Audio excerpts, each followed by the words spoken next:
Hello and welcome to week 3 of Education 512. I'm going to apologize in advance as my dog is being extremely whiny as I am standing here trying to record. He is trying to push me over. So if you notice me moving around a lot, that is because this guy, say hi, Ajax, doesn't think I should be recording. He thinks I should be cuddling with him, which he isn't entirely wrong. Let's be real.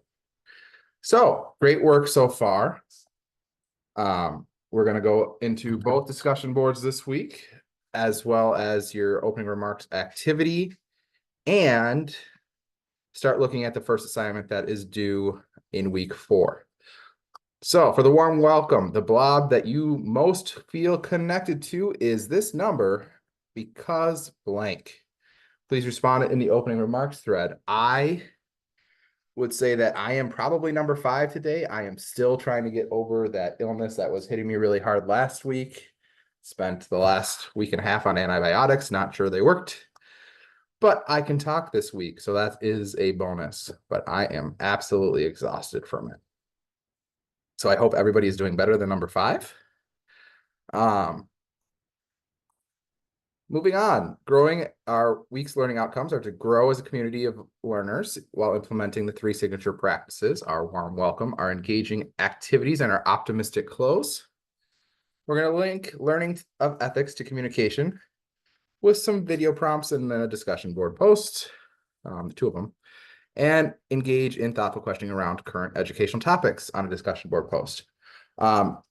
One quick reminder, they changed a lot in this course shell this year, and so I am trying to go through these slides every week to realign them, but if I miss something, I apologize.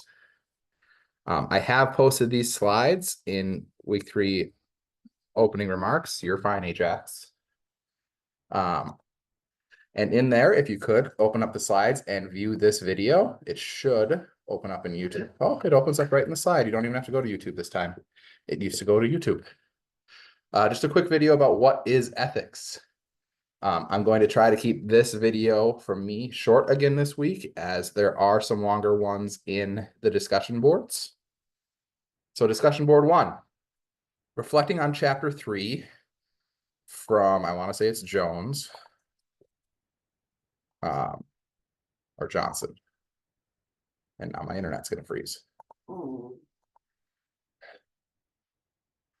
reflecting on chapter 3 from your readings, examine the 6 broad categories of character virtues. You're fine, but that have been identified by positive psychologists on pages 71 through 72. Please select 3 virtues that you exhibit as an educational leader and provide an example to support each virtue. And as always, please remember to reply to 2 peers. Discussion board 2, referring to that same book. In chapter 4, we will learn about the faces of evil, ways to combat or face evil in our lives, as well as examine the process for forgiveness. Please reflect on the following quote.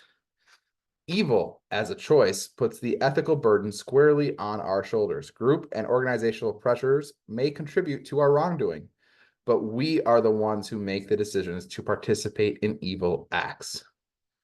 As teachers, we often teach our students about peer pressure and how to stand up for what they believe in and do the right thing. Yet we often succumb to peer pressure as adults and may be tempted to join in on an evil act as well. Please reflect and describe one school-related situation where you were not proud of your own behavior and how you came to terms with making amends. Please reply to 2 peers. Remember, this is a safe space. We're not going to be taking anybody else's situation and sharing it outside of this class. This is just a reflection time.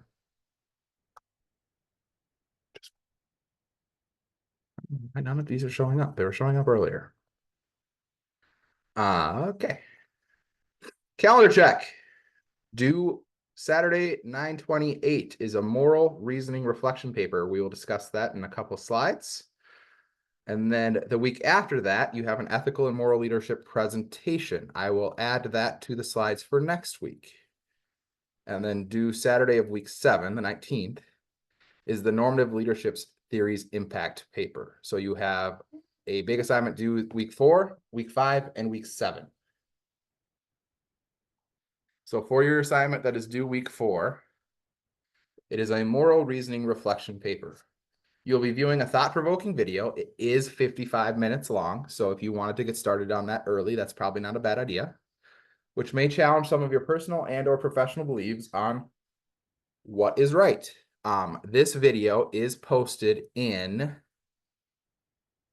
week 3 at the end here. Michael Sandler's What is the Right Thing? I tested this link here this morning on September 15th, and it did work. So if it is not working, please let me know. You will select and describe a current local, national, or global event and its outcome. You will describe your insights and what is right in relation to the event through the lens of consequential / utilitarian and categorical moral reasoning, which are further described in Johnson chapter 5. Lastly, you will describe your personal beliefs on which lens of moral reasoning resonated with you the most for that selected current event. Please know that your lens for moral reasoning is likely not the same for every event, and that's 100% okay. That's why there's so many of them. That's why there is very often not a right answer to these, and they're called ethical dilemmas for a reason. So your assignment expectations: describe the current local, national, or global event and its outcome. Note, if it's not over, you can just describe the current state of affairs rather than the outcome. Examine the event's outcome or current state through the lens of consequential utilitarian moral reasoning lens and state your insights on what is right. Examine the event's outcome through the lens of Kant's categorical moral reasoning lens and state your insights on what is right. So make sure you do both. And then state your personal belief on which lens of moral reasoning resonated with you the most and why. This will be informal APA, so include an APA cover page, in-text citations.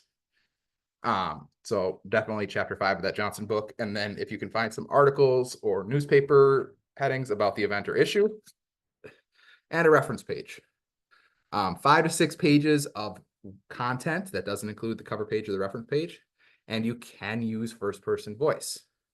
So if you say I think or I believe, that is totally okay in this paper. Let me know if you have more questions on that. And I just want to give you all a shout out. You're doing a great job in this class, and you do a great job every day as educators. Keep up the great work and have a great week.